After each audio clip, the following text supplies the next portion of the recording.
Ya, untuk menyampaikan materi tentang kebijakan anggaran di dalam proses penyelenggaraan ibadah haji. Padahal sesungguhnya peran DPR itu bukan hanya soal anggaran. DPR dalam kaitan ini adalah Komisi 8 itu memiliki peran yang sangat strategis dan vital di dalam penyelenggaraan ibadah haji. Kenapa? Karena DPR itu memiliki 3 peran. Ya. Peran yang pertama, next kita lihat Bapak Ibu sekalian, adalah penyusunan regulasi. Undang-undang itu dibuat oleh DPR bersama dengan pemerintah. Ya. Tidak ada undang-undang yang dibuat khusus oleh pemerintah, tidak ada. Di dalam sistem negara demokrasi yang namanya undang-undang itu disusun oleh DPR bersama dengan pemerintah untuk kemaslahatan atau kebaikan dari rakyatnya.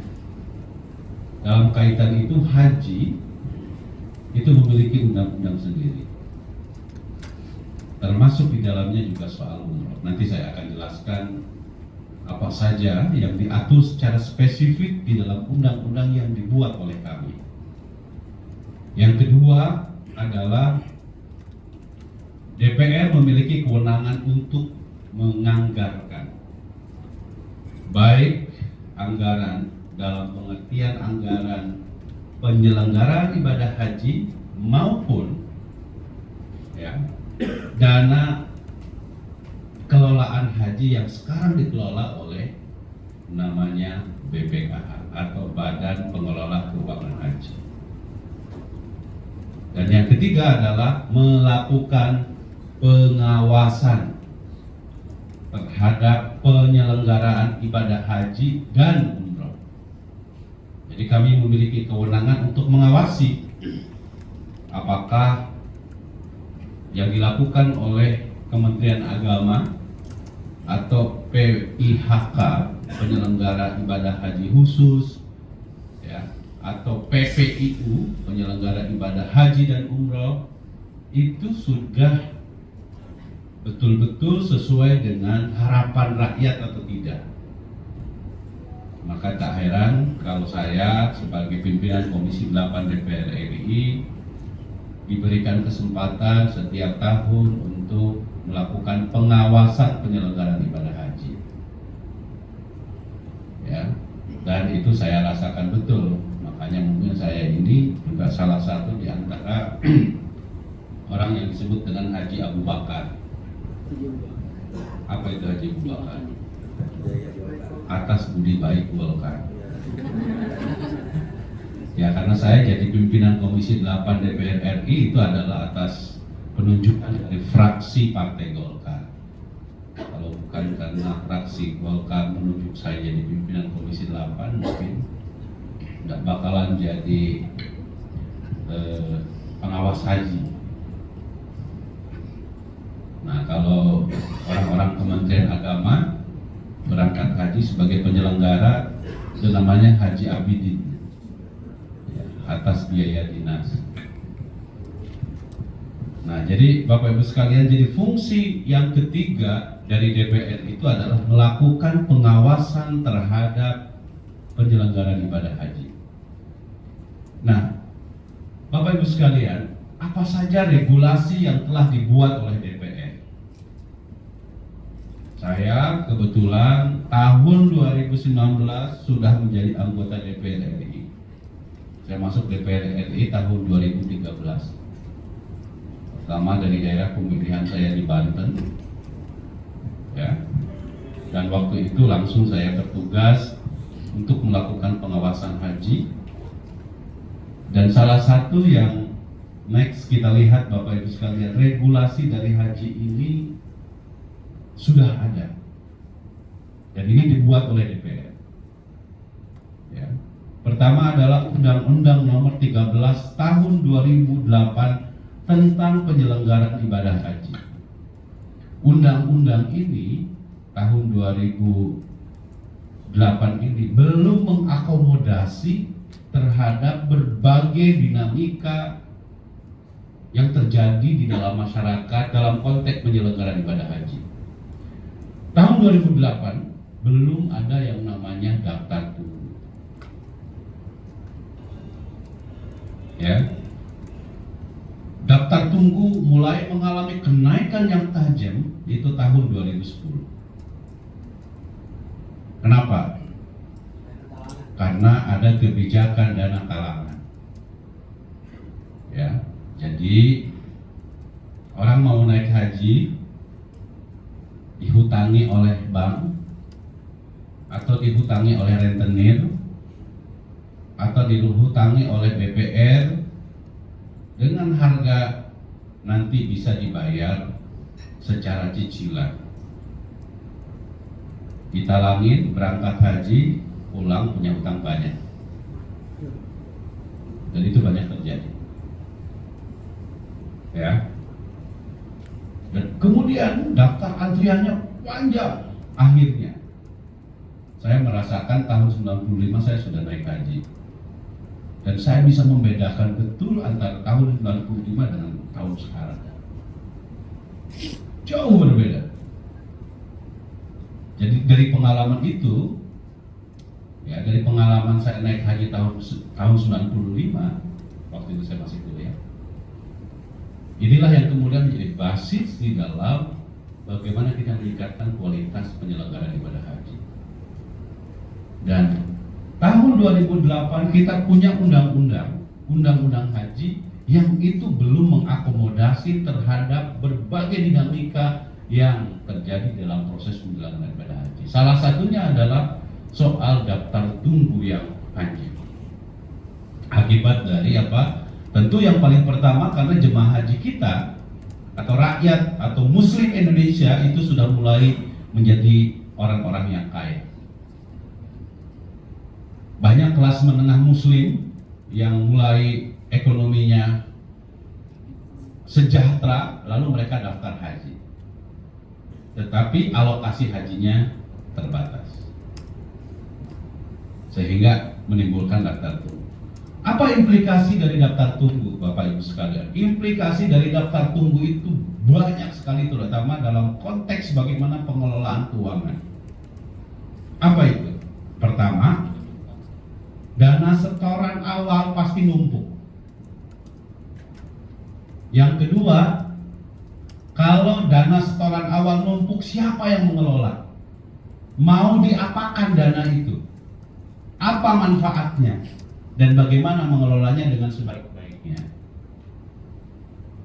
Maka di tahun 2014 ketika saya sudah jadi anggota DPR, waktu itu karena saya masuk DPR tahun 2013, kita membuat undang-undang khusus namanya Undang-Undang Pengelolaan Keuangan Haji. Untuk apa undang-undang itu? Bagaimana dana setoran haji yang cukup besar itu dikelola secara profesional, tidak disimpan begitu saja, dan jangan sampai tidak memberikan manfaat kepada masyarakat. Maka berdasarkan atas Undang-Undang Nomor 34 Tahun 2014 dibentuklah satu lembaga baru namanya Badan Pengelola Keuangan Haji. Jadi Bapak Ibu sekalian, kalau ada orang yang masih punya asumsi bahwa dana haji itu dikelola oleh Kementerian Agama, nggak ngerti ya. Dana haji tidak dikelola oleh Kementerian Agama, tetapi dikelola oleh satu badan khusus namanya Badan Pengelola Keuangan Haji atau BPKH. Nah, ini banyak orang yang nggak tahu kan? Kenapa harus BPKH? Kenapa bukan Kementerian Agama? Karena ini adalah dana umat, maka harus dikelola oleh orang profesional. Harus dikelola secara prudent, harus dikelola dengan hati-hati. Kalau tidak, bisa hilang dana itu. Maka di dalam Undang-Undang Pengelolaan Keuangan Haji, prinsip-prinsip dasarnya adalah satu, harus sesuai dengan prinsip-prinsip syariah. Dana haji ya harus dikelola dengan prinsip syariah. Dana untuk ibadah kok misalnya dikelola oleh perbankan biasa. Jadi kontradiksi loh. Maka sejak itu dana haji tidak boleh lagi disimpan di bank konvensional, harus di bank syariah. Itu keputusan politik, Pak. Ya, kalau dana haji dikelola oleh bank-bank konvensional, syubhatnya jadi nampak. Maka untuk menghindari syubhat, maka di dalam undang-undang ini ditegaskan wajib di bank syariah. Dan ini adalah juga cara kami di DPR untuk mendorong supaya ekonomi syariah kita bisa hidup dan tumbuh berkembang di Indonesia. Maka Bapak Ibu sekalian, sekarang ini tidak ada dana haji yang dikelola atau disimpan di bank konvensional, harus di bank syariah. Yang kedua, ya, yang ngelolanya harus orang-orang yang ngerti soal keuangan, bukan kiai. Kiai belum tentu ngerti soal keuangan, Pak. Bukan ustadz. Ustadz hajinya memang mesti orang yang ngerti soal manasik haji. Tetapi soal mengelola uang, Pak, kalau diserahkan sama kiai, mana di pondok kali, di pesantren kali. Oleh karena itu, ya, berdasarkan atas prinsip-prinsip yang disebutkan di dalam undang-undang ini, BPKH harus ahli keuangan syariah, ahli investasi, ahli pasar modal, ahli mengelola keuangan. Supaya apa? Supaya uangnya tumbuh menjadi lebih besar.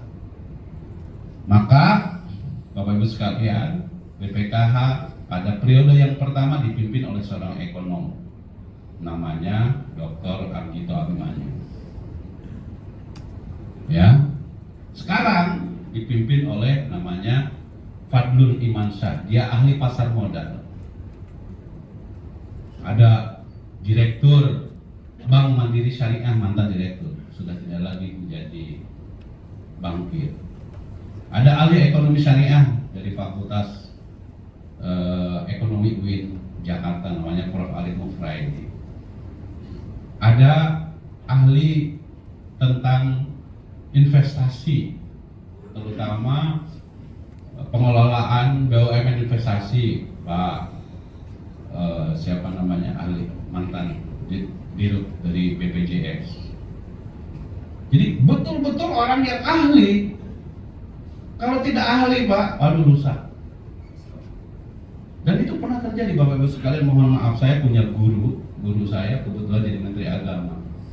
Orangnya warok sekali, warok, ahli hadis. Tapi mungkin beliau tidak terlalu begitu mengerti soal birokrasi dan administrasi publik. Pak, jadi Menteri Agama, jangankan jadi Menteri Agama, Pak, jadi anggota DPR aja kayak saya, tiap hari yang namanya proposal itu numpuk, Pak. Apalagi Menteri Agama. Alokasi dana terbatas, akhirnya oleh menteri tersebut didisposisi, mohon manfaatkan dari dana abadi umat. Dikeluarkanlah dari dana abadi umat, kena oleh KPK. Padahal bukan untuk dirinya. Itulah nggak enaknya kadang-kadang jadi pejabat, Pak.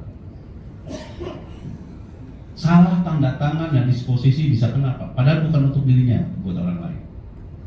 Dalam hukum pidana dikatakan itu memperkaya orang lain. Itu bisa kena masalah, Pak. Makanya saya kadang-kadang kalau diminta untuk mendisposisi, ya, permintaan orang lain, saya cek dulu sumber keuangannya ini dari mana nih. Kalau sumber keuangannya dari APBN yang harus mulai proses tender segala macam, saya nggak mau.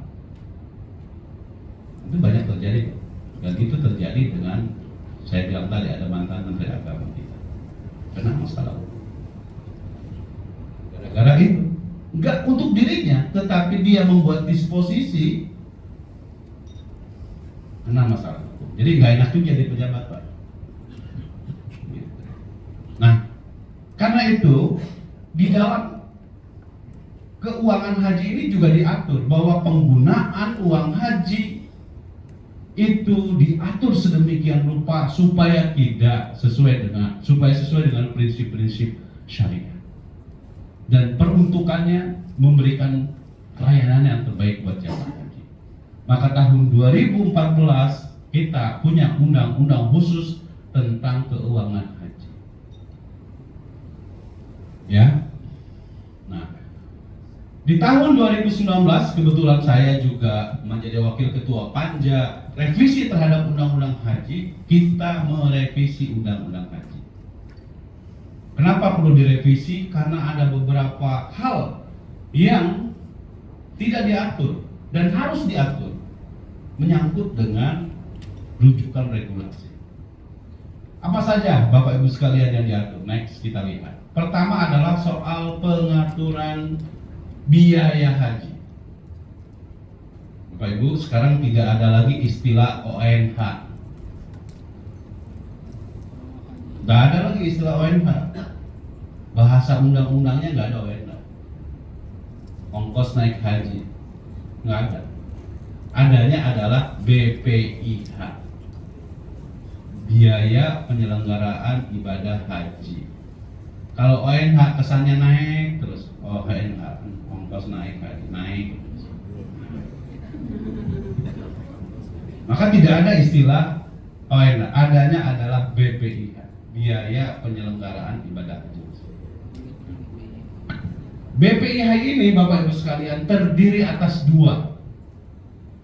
Karena tidak semua biaya haji itu Bapak Ibu sekalian itu dibayar oleh jamaah untuk reguler ya. Saya tekankan untuk reguler. Tidak semua biaya haji itu dibayar oleh jamaah. Dan keputusan tentang biaya haji itu ditentukan oleh siapa?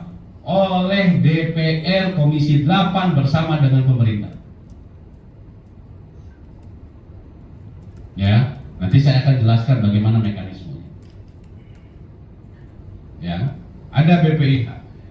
Ada istilah yang langsung dibayar jamaah namanya BIP. Ya, biaya ibadah penyelenggaraan ibadah haji. Namanya BIP. Itu yang dibayar langsung oleh jamaah.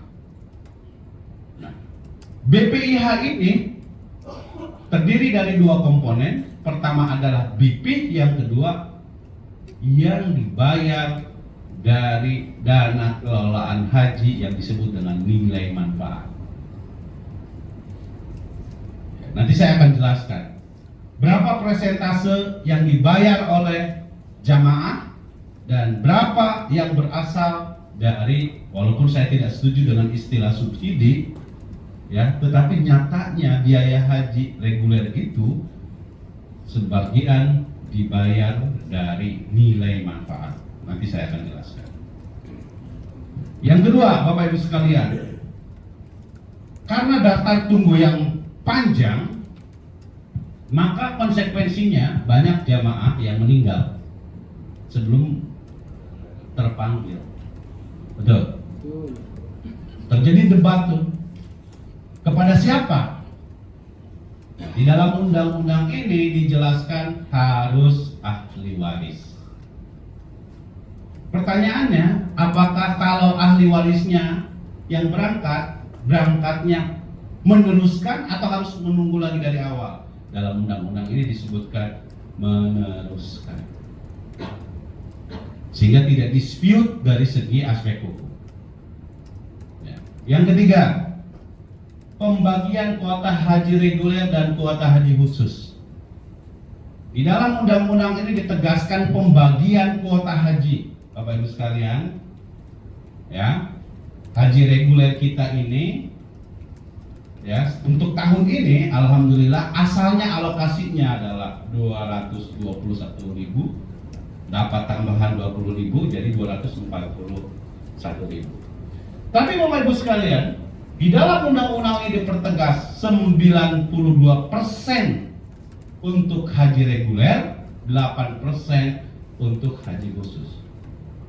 Nah, waktu saya jadi panja membahas tentang alokasi kuota ini, waduh, kalau mau kaya Pak, enak banget ya. Kenapa? Karena travel pada datang saya, Pak Aceh, jangan 8% dong, masa banyak 15% aja Pak Aceh.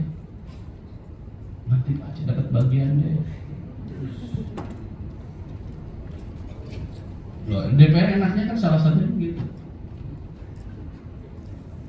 Coba kalau 1% dari 221.000 berapa deh? Udah 2.100 Pak. Ada yang nawarin berapa dolar per satu orang? Enak banget kan? Tapi kita bilang kita tidak begitu. Kenapa? Kita prioritaskan bagi jamaah haji reguler.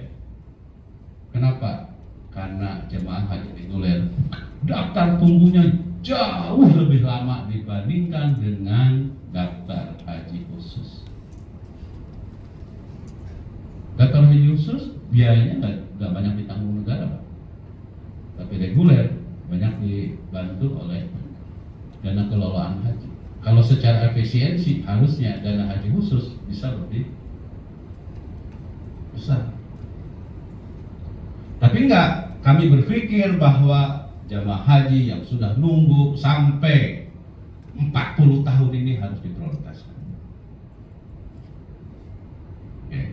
Nah ini ya, soal yang keempat adalah di dalam undang-undang yang terbaru kita sebutkan pelayanan khusus bagi lansia dan disabilitas. Ini adalah sebagai bentuk komitmen dari kami bahwa terutama disabilitas harus mendapatkan perhatian dari negara. Karena mereka memiliki hak yang sama untuk dilayani. Kemudian di dalam Undang-Undang tahun 2018 ini kami menegaskan pengakuan terhadap haji puroda, atau dalam bahasa Arab disebut dengan visa mujammalah. Walaupun Bapak Ibu sekalian, ini seringkali bermasalah. Terus terang saja. Ya, kenapa saya katakan bermasalah? Karena ngomongnya si haji undangan Arab Saudi, tapi substansinya bisnis, Pak. Iya kan? Benar nggak? Gimana coba cara pemerintah untuk bisa mengontrolnya, mengendalikan? Saya tahun kemarin banyak menemukan kasus, wah pokoknya travel sudah bilang sama saya, ke jamaah, pokoknya nanti kalau dapat haji mujamalah pelayanannya khusus, bla. Datang ke sana banyak yang terlantar, Pak. Kita nggak bisa kontrol. Karena itu adalah B2B, business to business. Tapi kalau pelaksanaan haji reguler, saya bisa kontrol. Nggak benar, marahin menterinya. Enaknya di DPR gitu aja, Pak. Makanya kalau tadi disebut calon menteri, mikir 2 kali juga saya. Sudah biasa dimarahin, biasa marahin ini dimarahin lagi nanti sama DPR. Ya. Jadi Bapak Ibu sekalian, ini tapi itu sudah diakomodasi. Apalagi kasus kemarin, haji kemarin banyak visa ziarah yang justru merusak tatanan yang ada di haji reguler. Iya. Hak jamaah haji reguler diambil oleh biasa ziarah. Orang-orang kan nggak tahu mana ziarah, mana reguler. Pas datang ke Arafah atau ke Mina. Ini orang Indonesia, oh silakan. Ini problem. Ya. Kemudian sekarang di dalam undang-undang ini juga dipertegas soal KBIHU. KBIHU itu adalah partisipasi masyarakat. Bila KBIHU membawa jamaah 135, maka dapat alokasi 1 orang pembimbing. Kuota. Itu ditegaskan di dalam undang-undang. Dan yang terakhir adalah soal kepanitiaan petugas. Ini ditegaskan juga di sini. Nah, next Bapak Ibu sekalian. Nah, next. Apa peran DPR dalam penyelenggaraan penganggaran penyelenggaraan ibadah haji? Yang paling utama adalah DPR memutuskan BPIH. Ya. Pemerintah nggak bisa memutuskan sendiri. Harus persetujuan Komisi 8. Ya. Next. Nah, saya ingin kita berangkat dari pengalaman tahun yang lalu, di mana biaya haji sempat menjadi kontroversi dan ramai di masyarakat, di mana pada saat itu tanggal 13 November pemerintah mengajukan kepada DPR biaya haji diusulkan 105 juta per jamaah yang disebut dengan BPIH. Udah ramai di masyarakat. Wah, biaya haji naik. Itu tuh baru usulan ke DPR. Udah heboh duluan. Masyarakat juga nggak ngerti undang-undang. Itu baru usulan. Sabar dulu. DPR, kami Komisi 8 harus memastikan dulu, kita rinci usulan tersebut apa saja. Ya. Melalui proses yang dalam, pembahasan dengan berbagai macam stakeholder kita kumpulkan, kita panggil. Ya. Kita diskusikan dari pagi sampai subuh. Dan kita waktu itu mengejar supaya tanggal 27 November selesai, karena menyangkut dengan ya kontrak yang harus dilakukan oleh Kementerian Agama dengan pihak Arab Saudi. Ya, kita dalami. Salah satunya misalnya komponen yang paling terbesar adalah penerbangan, Bapak Ibu sekalian. Pemerintah mengusulkan penerbangan itu sebesar 36 juta per jamaah. Ya. 36 juta per jamaah. Ini saya bisa bicara soal haji reguler ya. 36 juta. Ya kita tanya, sama ini komponennya kok tahun yang lalu 32, ini sekarang 36 juta. Kenapa kok bisa naik? Alasan pemerintah bapak, oke kalau gitu kita panggil Garuda deh. Nah itu enaknya itu bisa panggil kita. Panggil Garuda, kenapa ini kok naik? Anda usulkan segini, Garuda juga Pak, ini baru bayangan Pak. Kenapa? Karena kemungkinan akan terjadi kenaikan harga aftur. Logis. 4 dulu tahun yang lalu, kenapa 32? Karena harga afturnya dengan rupiah yang masih 14.500 per dolar. Per 1 dolar 14.500. Sekarang naik menjadi 15.200. Bisnis masuk akal. Benar. Dirinci lagi. Akhirnya disepakati 33,4 juta. Dari 30. Itu salah satu contoh. Ketika kita mau ketok, tiba-tiba saya di WA oleh beberapa teman. Aceh, ketinggian itu masih ketinggian 33, harusnya 26 bisa juga kok. Waduh, akhirnya panggil lagi Garuda. Pak, Ini masih ketinggian, gimana Pak? Begini Pak Aceh, mohon maaf, pesawatnya pesawat charter. Nggak ada, Pak, Bapak Ibu sekalian, nggak ada perusahaan maskapai memang yang punya pesawat sendiri, Pak. Di dunia mana? Mereka semua hampir sebagian besar adalah pesawat charter terhadap produsen. Entah itu Boeing, entah itu Airbus. Nah, dia menyampaikan kepada saya, Pak Aceh, kenapa harus charter? Karena ini bukan pesawat komersil. Kalau Bapak berangkat umroh, berangkat ngisi, pulang ngisi. Kalau haji, berangkat ngisi, pulang kosong. Jemput kosong, pulang ngisi. Masuk akal juga, bener kan? Dan nggak mungkin Pak Aceh pesawat yang sudah kita sewa 40 hari standby di Arab Saudi, emangnya bus? Kan itu semua ada biaya ground handling segala macam. Maka akhirnya sudah masuk akal, akhirnya disepakati 33,4 juta. Ya. Jadi bisa kita turunkan, akhirnya kita turunkan menjadi 93,4 juta per jamaah. Tentu komponen-komponen yang lain kita tekan juga. Salah satunya misalnya biaya masyair, biaya hotel, biaya akomodasi, biaya konsumsi. Ini semua kita tekan, kita telisik satu persatu, dan alhamdulillah bisa kita tekan menjadi 93,4 juta per jamaah. Ini 93 ini Bapak Ibu sekalian jadi perdebatan. Karena ini tidak semua dibayar oleh jamaah. Paham?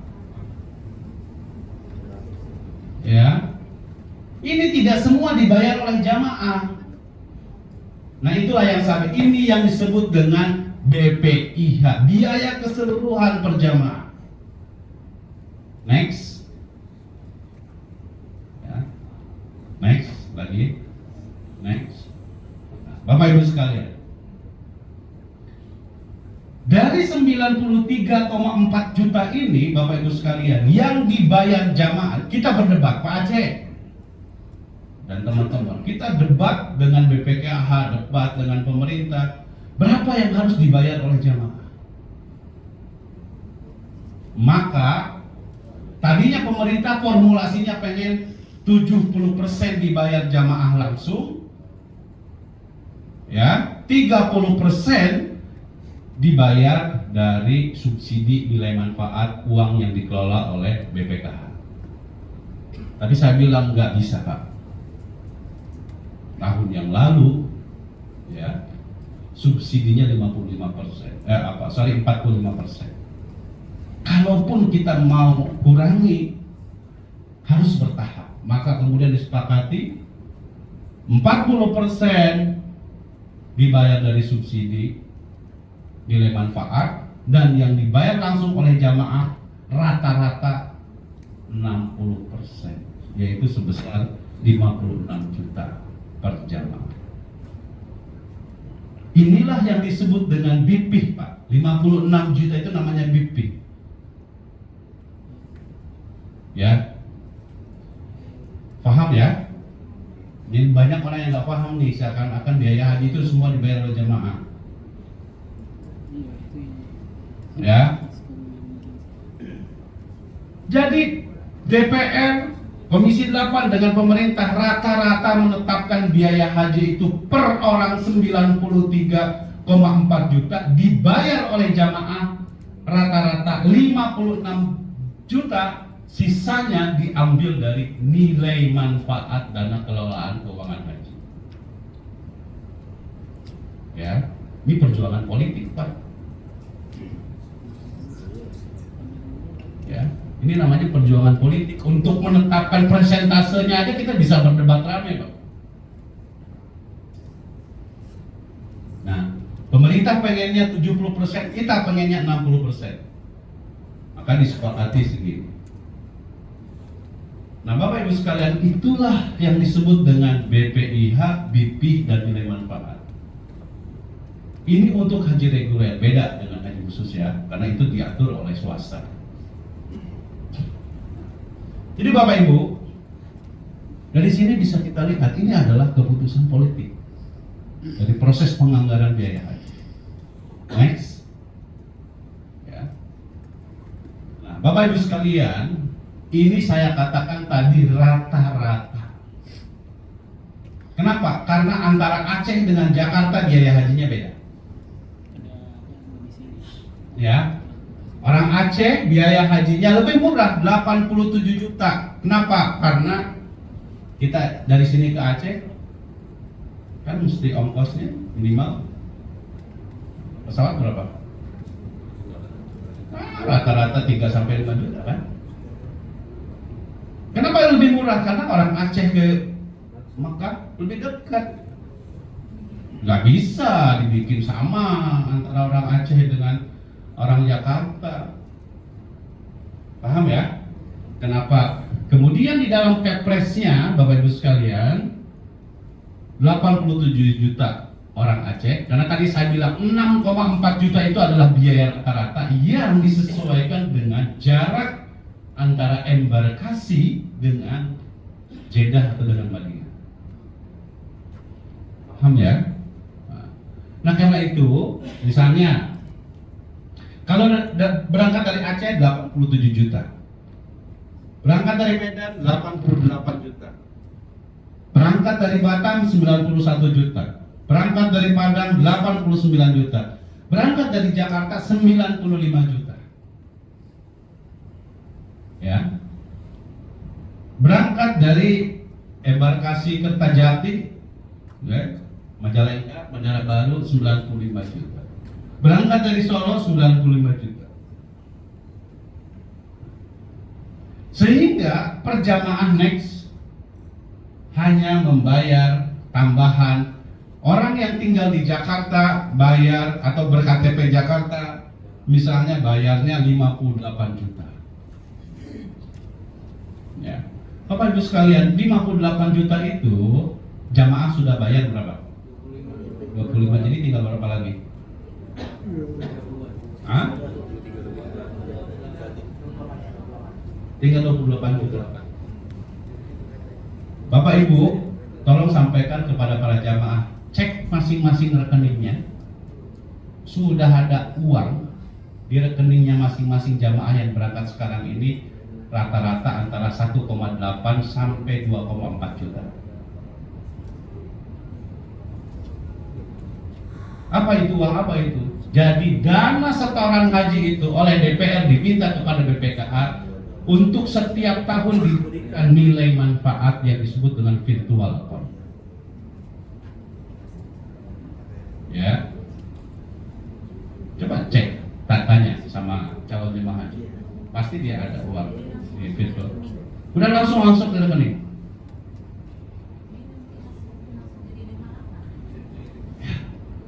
Nggak bisa untuk pelaksanaan haji. Untuk apa dicari? Ya, iya, ya, langsung masuk ke rekening. Rata-rata per tahun ada uang masuk 300.000. Itu orang banyak yang nggak tahu, Bu. Ya. Dan untuk diketahui oleh Bapak Ibu sekalian, ini pun Bapak Ibu sekalian masih dikurangi oleh yang namanya living cost. Ya, sebesar sekarang 3 juta rupiah. Kalau dirupiahkan, kalau dirialkan di 1.500 rial. Ya, jadi Pak, murah sekali. Ya, nah, ada orang yang kadang-kadang suka kemakan mahal biaya haji Indonesia. Ini orang nggak ngerti.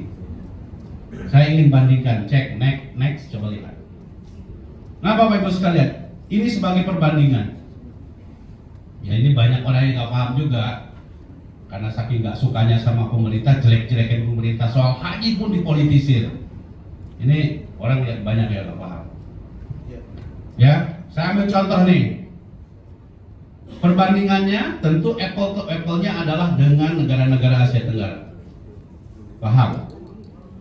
Brunei tahun 2018 per jamaah membayar 135 juta. Tahun 2019 113 juta, tahun 2022 176 juta. Ya. Singapura tahun 2018 80 juta, tahun 2019 71 juta, tahun kemarin 98 juta. Orang sering membandingkan Malaysia lebih murah daripada Indonesia. Ini saya tunjukin. Malaysia per jamaah tahun 2018 38 juta, 2019 39 juta, tahun 2022 45 juta. Indonesia, Bapak Ibu sekalian, tahun 2022 39,8 juta per jamaah bayarnya langsung. Paham? Nah ini kadang-kadang kita ini suka terkena hoax, lebih mahal Indonesia. Padahal sejatinya Indonesia sekali lagi kalau menggunakan logika jarak harusnya lebih mahal daripada Malaysia. Menggunakan logika jarak harusnya lebih mahal daripada Singapura. Mungkin Singapura sama dengan Batam. Paham? Nah ini yang perlu diketahui oleh Bapak Ibu sekalian. Ya. Oke, ini sebagai. Nah, Bapak Ibu sekalian, next kita lihat memang selalu ada tadi, walaupun saya nggak setuju dengan istilah subsidi ya, karena itu sebetulnya adalah dana kelolaan haji yang dikelola sehingga menghasilkan nilai manfaat, bukan diambil dari APBN. Tetapi setiap tahun, dari sejak tahun 2012 selalu ada tambahan biaya untuk menutupi biaya keseluruhan haji, yaitu tahun 2012 8,7 juta. Yang paling tertinggi di tahun 2022. Kenapa? Karena kebetulan saya ketua panjanya waktu itu. Ya, kenapa waktu itu besar sekali subsidi? Karena pertama COVID, yang kedua mau berangkat haji, tiba-tiba pemerintah Arab Saudi mengumumkan penambahan biaya masyair sampai 1,2 triliun secara keseluruhan. Kan nggak mungkin kita minta sama jamaah. Kalau minta sama jamaah pada lari-lari tuh jamaah gaji pada berangkat, di mana uangnya? Dari mana uangnya? Maka atas keputusan politik, ya udah ambil dari dana kelolaan haji, tanpa harus mengambil dari dana pokok. Ya, nah tahun 2023 kemarin per jamaah disubsidi dalam tanda kutip 40,2 juta per jamaah.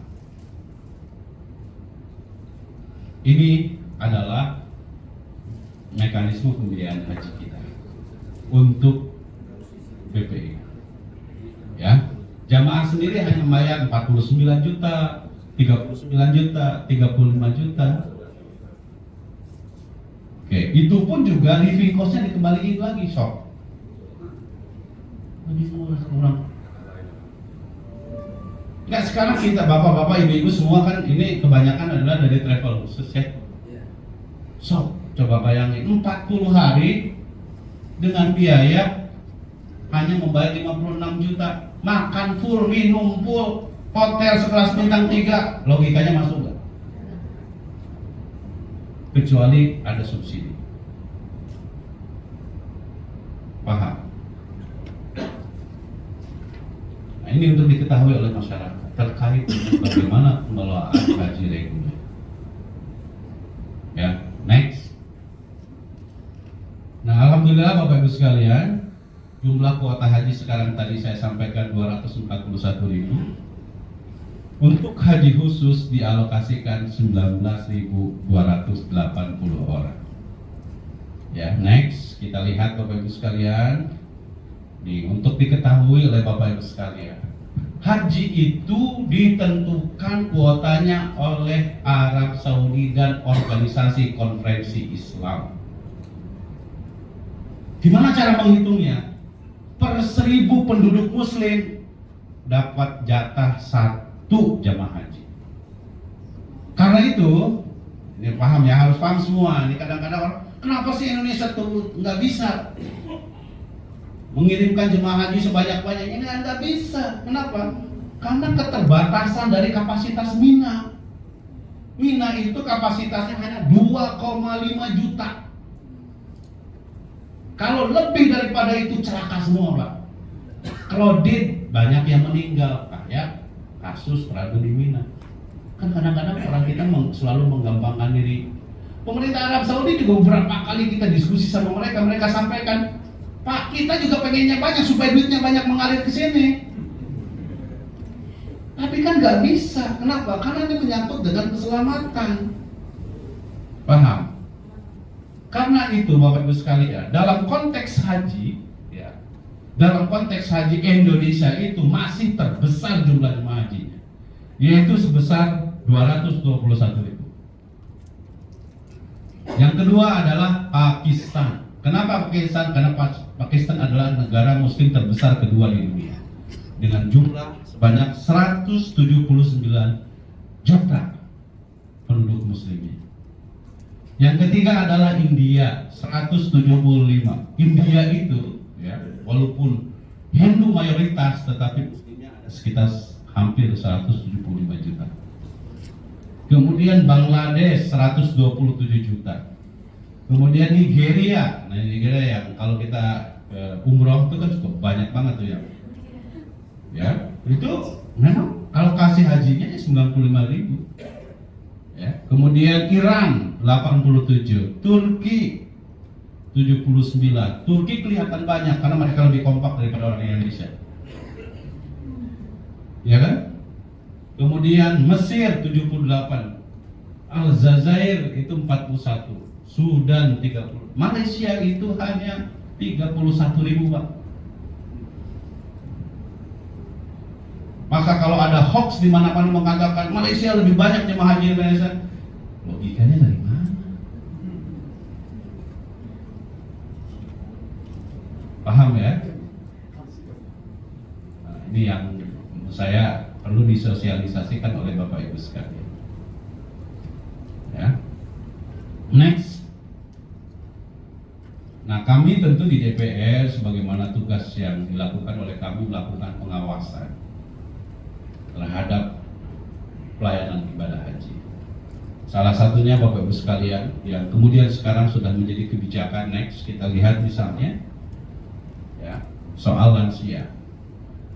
Tahun 2023 yang lalu jumlah lansianya terbesar yaitu 61.000. Sehingga dengan logika itu pula maka yang meninggalnya paling banyak sepanjang sejarah haji Indonesia, kecuali dalam konteks terjadi tragedi atau peristiwa insiden. Tahun kemarin yang meninggal 752 orang. Saya tahun 2022 jadi pengawas haji juga, yang meninggal kalau nggak saya cuma 78 orang. Karena jumlah jemaah hajinya di atas 100.000 orang dan di bawah usia 65 tahun, sehingga yang meninggalnya sedikit. Nah, makanya dari evaluasi yang dilakukan oleh kita, kenapa jumlah jemaah haji Indonesia tahun kemarin lebih besar, maka di tahun sekarang kita mendorong kepada Kementerian untuk menerapkan istitoah kesehatan sebelum setoran pelunasan. Ya, next kita lihat misalnya, ya, yang nomor 2 itu kita mendorong kepada Kementerian untuk melakukan istitoah kesehatan. Jadi Bapak Ibu sekalian, sekarang orang kalau mau melakukan setoran pelunasan harus dicek dulu kesehatannya. Sebab kalau sudah bayar, bingung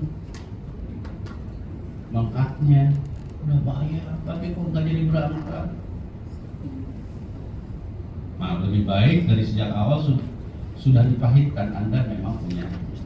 Kenapa? Karena Bapak Ibu sekalian, saya alhamdulillah dari sejak tahun 2013 selalu menjadi pengawas haji. Yang membuat kita miris semua adalah misalnya kebanyakan yang bermasalah, pertama demensia. Penyakit demensia Pak Bu. Bapak Ibu sebagai ahli pembimbing haji, ya saya tahu ini semua calon-calon pembimbing haji. Salah satu di antara syarat ibadah itu apa coba? Hah? Mukallaf. Bagaimana? Mukallaf itu artinya dia akil balik, sadar bahwa dia itu sedang ibadah. Betul nggak? Nah, kalau orang baru berangkat di pesawat, mau berangkat ke Arab Saudi, udah pengen pulang, pengen ayam udah dimasukin belum? Coba udah sadar belum ya secara Rufi al-Qalam, kata orang pesantren dulu saya waktu mondok kan gitu, Rufi al-Qalam ala talabatin. Salah satunya harus hidup kalau bahasa Sundanya. Betul nggak? Dan hampir kebanyakan masalah yang kita hadapi pada saat pelaksanaan ibadah haji itu banyak sekali di rumah-rumah sakit. Ya, punten, bukan saya tidak menghormati mereka. Banyak kasus di mana mereka demensia udah kehilangan akal semua. Akhirnya apa yang terjadi? Nggak pernah tinggal di kamar, tinggalnya di apa? Di rumah sakit, di hotel paling bawah, di lantai paling bawah, demensia. Ya, orang dalam kondisi kehilangan kejiwaan itu banyak. Kan ketika saya mengawasi aja udah bukan ini, pengen nangis gitu melihat kondisi seperti itu. Kalau secara fikih sah atau enggak? Mungkin sah kali kalau safari wukufnya. Nah, ini hal-hal semacam ini menjadi perhatian kita. Karena itu penting sekali istitoah kesehatan itu. Saya banyak menemukan kasus, misalnya tahun kemarin saya melepas calon jemaah haji dari Jawa Barat di Bekasi. Sebelum berangkat baru masuk asrama haji Bekasi, udah langsung cuci darah. Coba bayangin kalau di sana harus cuci darah seminggu 3 kali. Gimana mau? Padahal yang namanya haji itu adalah fisik. Setuju ya? Ini salah satu yang kita tekankan. Ya. Next. Saya juga menekankan misalnya soal bagaimana kita mengkaji kembali soal masa tinggal jamaah haji kita. Jangan 40 hari, tapi bisa kita kurangi menjadi 30 hari. Tapi ternyata nggak bisa. Kenapa? Karena menyangkut dengan traffic pesawat. Jadi pada saat bersamaan seluruh pesawat seluruh dunia yang mengirimkan calon jemaah haji berangkat semua ke Jeddah. Gitu. Jadi pengaturannya menjadi semakin rumit. Kecuali kalau pihak pemerintah Arab Saudi juga menyediakan tempat bandara yang lain. Salah satu wacananya adalah Bandara Taif gitu. Tapi Bandara Taif katanya tidak bisa untuk pesawat berbadan besar. Dan ini lagi dicoba diperbaharui. Ya. Nah, next. Nah, Bapak Ibu sekalian yang saya hormati, ya. Untuk haji reguler, Bapak Ibu, layanannya udah sama dengan haji khusus. Kenapa saya katakan sama? Pak, Bu, saya tahun 95 naik haji. Waktu itu masih mahasiswa. Saya mendampingi ibu saya almarhumah. Wah, berangkat ibunya bawa tempe goreng, piring, gelas, tempe orek, ikan asin, sambal segala macam. Karena memang nggak dikasih makan, nggak dikasih makan Pak, masak sendiri. Makanya jangan nanti tahu-tahu seperti itu. Dulu sering terjadi kebakaran di Maktab Indonesia. Sekarang nggak ada Pak. Jemaah haji Indonesia di Madinah dapat makan 27 kali makan. Di Mekah dapat 66 kali makan. Ya, di Armina saya waktu tahun 95 hanya dikasih makan di Armina saja. Kemudian di Jeddah 1 kali makan. Dulu sekali lagi waktu saya mendampingi ibu saya, kenapa? Karena waktu itu katanya nanti Aceh ya yang nyanak-nyanak, yang bawa-bawa koper ya apa gitu. Kalau sekarang nggak ada kita bawa-bawa koper, Bu, Pak. Masuk embarkasi, koper sudah masuk, nanti ketemu di hotel di Makkah. Ground handling sudah ditangani oleh tim khusus. Kita hanya bawa koper kecil. Ya, ini salah satu bentuk layanan yang terus kami tekankan kepada Kementerian Agama. Apalagi kalau jamaah hajinya lansia, jangan pernah mereka bawa yang namanya koper-koper besar.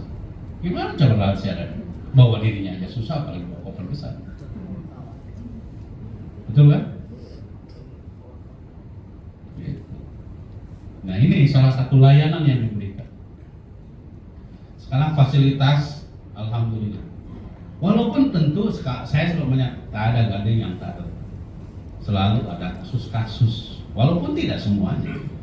Tetapi pada umumnya kalau kita tanya jemaah haji Indonesia saat ini, wah mereka bilang top mark. Ini adalah bukti dari komitmen kita untuk terus mendorong layanan haji yang terbaik buat rakyat. Ya. Next. Termasuk juga misalnya akomodasi. Ini salah satu diskusi yang panjang kami dengan Kementerian Agama adalah soal akomodasi. Pak Aceh, kenapa kita naikkan menjadi 105 juta? Karena kita ingin ya setengah dari hotel itu dekat dengan Masjidil Haram. Wah Pak, sewa hotel di dekat Masjidil Haram seperti di Misfala dengan di Azizia itu bisa 4 kali lipat harganya. Ya, makanya oleh karena itu kita bilang udah, yang terpenting sekarang ini para jamaah haji bisa ke Masjidil Haram, makanya disediakan apa yang disebut dengan bisalawat. Gitu. Kadang-kadang kan, ya itu tadi kalau dekat Masjidil Haram malah datang ke masjidnya lambat. Nah, kasusnya suka begitu pas saya menemukan. Justru yang jauh-jauh udah pada datang, dia bisa lebih, Bu, tinggal di mana? Di Azizia, Pak. Ini baru datang dari mana? Di Misfala. Kumaha itu. Yang baru datang malah dari Misfala. Justru yang jauh-jauh dari yang datang lebih cepat. Ya. Dan kita minta supaya bisnya itu memang minimal ya 2 menit sekali jemput para jamaah di masing-masing hotel. Itu juga salah satu layanan yang diberikan yang terbaik bagi calon jemaah.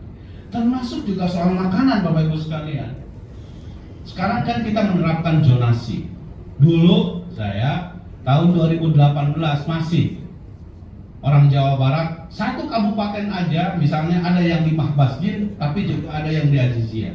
Kalau sekarang sudah dipusatkan semua per provinsi sesuai dengan zonasinya masing-masing. Ya. Apa implikasinya terhadap manajemen? Tentu banyak hal. Salah satunya adalah soal makanan. Ya, Pak, tadi saya sampaikan tahun 95 saya naik haji, Pak. Kan kita ini lidahnya lidah orang Indonesia. Kalau tiap hari makan makanan Arab, kan rindu juga. Apalagi kalau misalnya untung saya waktu itu belum menikah. Kalau sudah menikah, tiap hari makan daging kambing, ya bisa sakurat bulannya, bisa panas terus kita. Tapi sekarang Bapak Ibu sekalian, kita menerapkan kebijakan setiap provinsi cateringnya harus cita rasa Nusantara. Orang Sunda harus ada lalaba, orang Sulsel harus ada sop kodro. Itu semua sudah diatur manajemen hajinya, Pak. Gitu, ya. Ini haji reguler udah lebih bagus. Next, jadi, apa sekarang problem haji kita, Bapak Ibu sekalian? Saya selalu menyampaikan problem haji kita saat ini yang paling problematis adalah daftar tunggu. Ya, next, ini data per Maret ya, Bapak Ibu sekalian. Nih, Aceh itu daftar tunggunya 34 tahun. Ya, Kalimantan Selatan 38 tahun. Jawa Barat rata-rata antara 20 sampai 25 tahun. Jawa Timur 34 tahun, NTB 36 tahun, Sulawesi Selatan rata-rata 34 tahun. Bahkan Bapak Ibu sekalian, ada satu kabupaten di Sulsel yaitu Bantaeng 47 tahun. Ya, ini, ya. Tapi ini masih mending, Pak Bu. Malaysia itu 150 tahun.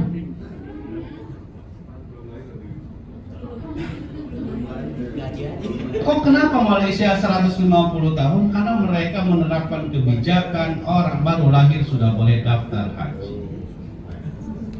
Kalau kita dibatasi usia 12 tahun. Dan Malaysia itu menerapkan kebijakan bank tabung hajinya itu, orang nyimpan uang di bank tabung haji dengan setoran yang telah ditentukan, dia sudah dapat tiket untuk berangkat haji. Dan setiap tahun nilai, kalau bahasa kita bunganya itu semakin tinggi. Bapak Ibu juga sama sebetulnya. Kalau sekarang menyimpan uang 25 juta di BPKH melalui bank syariah, nggak usah diambil. Niatin aja udah daftar haji, entah itu buat anak, nggak usah diambil, pasti 10-20 tahun yang akan datang nilainya akan lebih tinggi. Makanya saya sarankan kepada Bapak Ibu sekalian, uangnya daripada dipakai kawin lagi, mendingan daftarin haji aja 25 juta. Niatin untuk apa? Untuk untuk naik haji. Siapa tahu dapat takdir naik haji lagi. Untuk siapa? Untuk anak kita.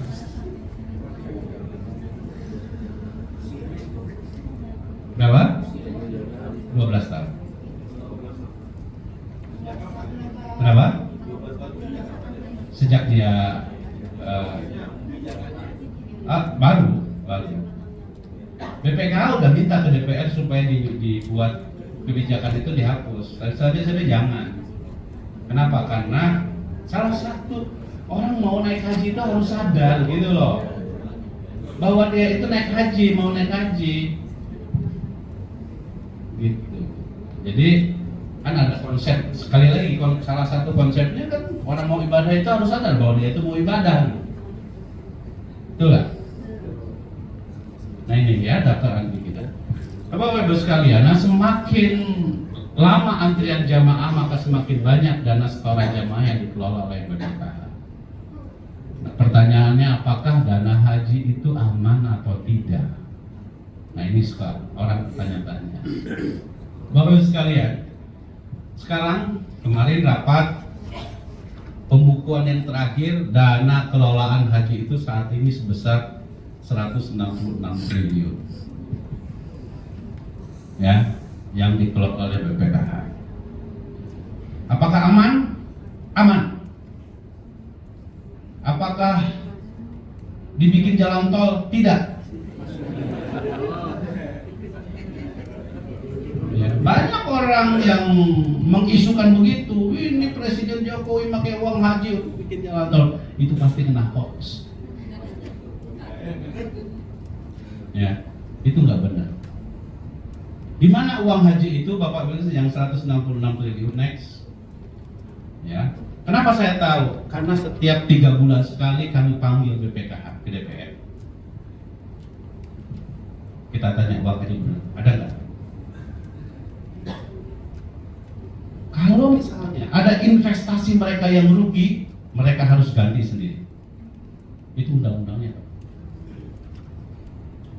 Karena itu yang namanya BPKH, baik badan pelaksananya maupun dewan pengawasnya, nggak bisa mereka mengelola uang haji sembarangan. Kenapa? Resiko yang harus diambil oleh mereka, rambu-rambunya udah betul-betul diatur seperti yang saya sampaikan tadi. Melalui apa? Melalui undang-undang itu. Ya.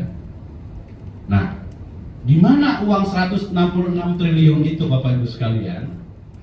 125 triliun itu diinvestasikan. Investasinya di mana? Pertama, sebagian besar adalah surat berharga emas dan surat berharga lainnya, yaitu sebesar 72%. Kok diinvestasikan di surat berharga? Itu yang paling aman. Gimana? Biasanya negara, Bapak Ibu sekalian, setiap tahun itu mengeluarkan surat berharga atau yang disebut dengan sukuk. Pasti flat rate-nya 7%. Nah, dana haji itu daripada disimpan di bawah kasur, pasti nggak bakalan nambah dong.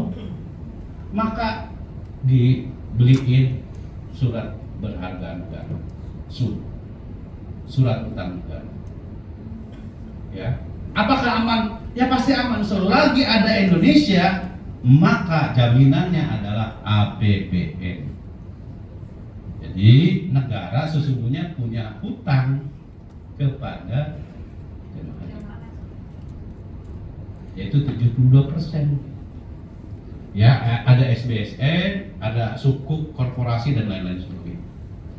Ada juga yang dilakukan investasi langsung, tapi masih kecil. Salah satu investasi langsung apa? Sekarang kita haji punya bank muamalah. Bank muamalah itu sekarang saham terbesarnya adalah BPKH. Ya. Kemudian ada investasi langsung walaupun masih kecil sekali 0,1. Ini yang sedang kami dorong terus, misalnya supaya investasi di Arab Saudi. Banyak orang yang tanya sama saya, Pak Aceh, kenapa sih kita nggak beli hotel di Arab Saudi? Pertanyaannya, orang sering banyak mungkin, Pak, Bu, nggak gampang. Kenapa? Karena pemerintah Arab Saudi itu menerapkan kebijakan untuk kepentingan ekonomi mereka sendiri, di mana untuk wilayah Markaziyah dan wilayah dekat Masjidil Haram yang disebut dengan Makkatul Mukarramah tidak boleh satu jengkal pun tanah mereka dikuasai oleh pihak asing. Kenapa? Karena haji bagi mereka harus menguntungkan rakyat Arab Saudi sendiri. Sehingga kita mau beli tanah dia pasti nggak ditolak sama mereka. Nggak mudah kan? Itu bagian dari proteksi terhadap kepentingan ekonomi mereka, Pak. Kita pun juga kan sama di sini. Nggak boleh pihak asing beli tanah kecuali orang asingnya kawinin orang Indonesia. Benar nggak? Nah, kadang-kadang kita suka gampang gitu. Kenapa sih kita nggak? Kayak kemarin ya, punten ya. Kebetulan saya adalah juru bicara tim kampanye nasional Prabowo Gibran.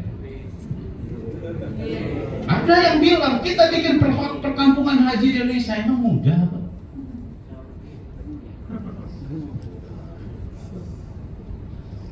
Kenapa? Karena yaitu tadi Bapak Ibu sekalian, penguasaan tanah di wilayah Makkah itu tidak boleh dimiliki oleh pihak asing.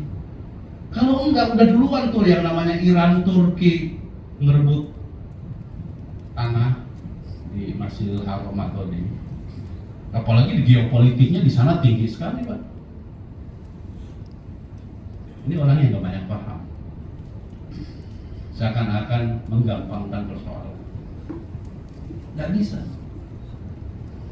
nggak mudah, gitu. Mungkin mekanismenya adalah harus menggandeng pihak Arab Saudi sendiri.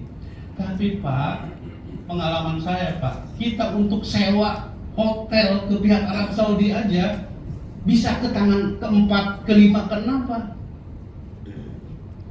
Kenapa? Karena itu juga bagian dari proses bisnisnya Arab Saudi, menghidupi mereka juga. Pemiliknya dikasihkan kepada manajemen asetnya, manajemen aset dikasih ke maklarnya, baru bisa negosiasi sama mereka. Paham ya? Nggak gampang.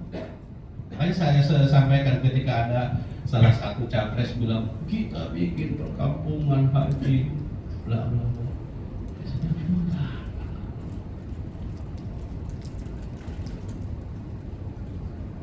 Ya, kita ya kebetulan saya mendalami soal haji ini dari sejak tahun 95 Pak. Ya, tahu gitu, bagaimana mekanisme haji termasuk investasi.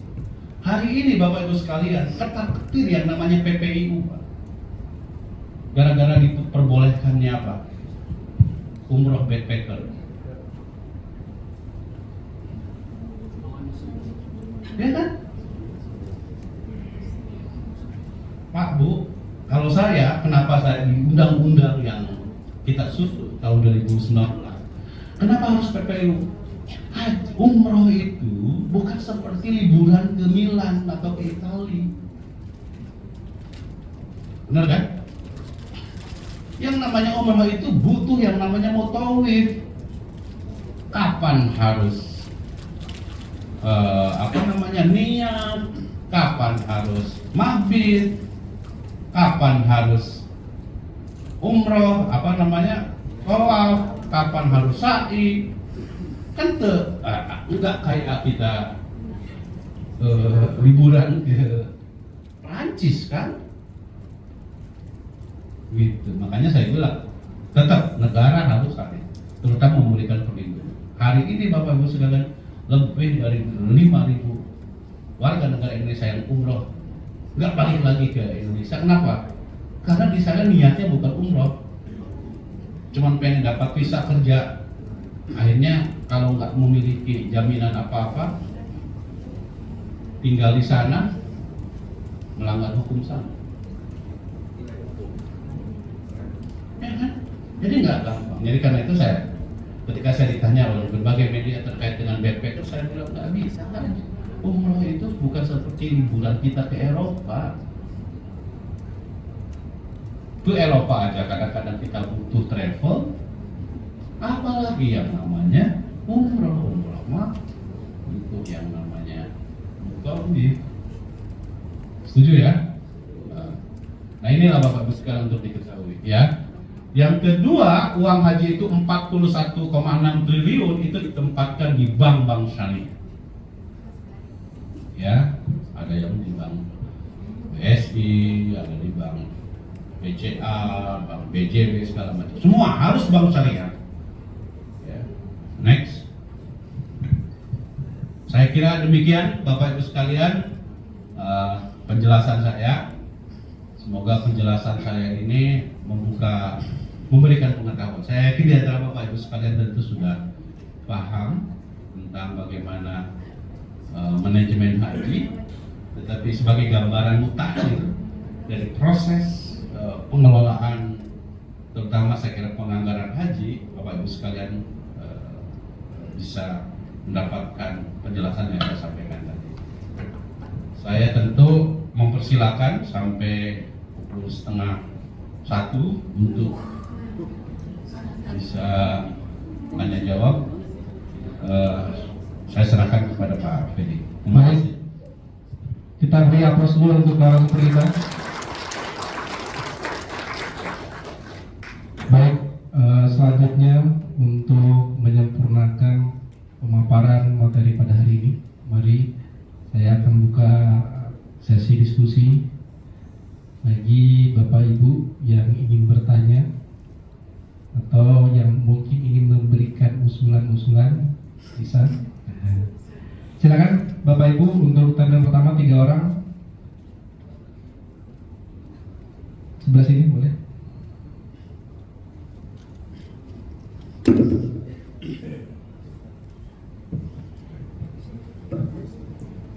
Bismillah.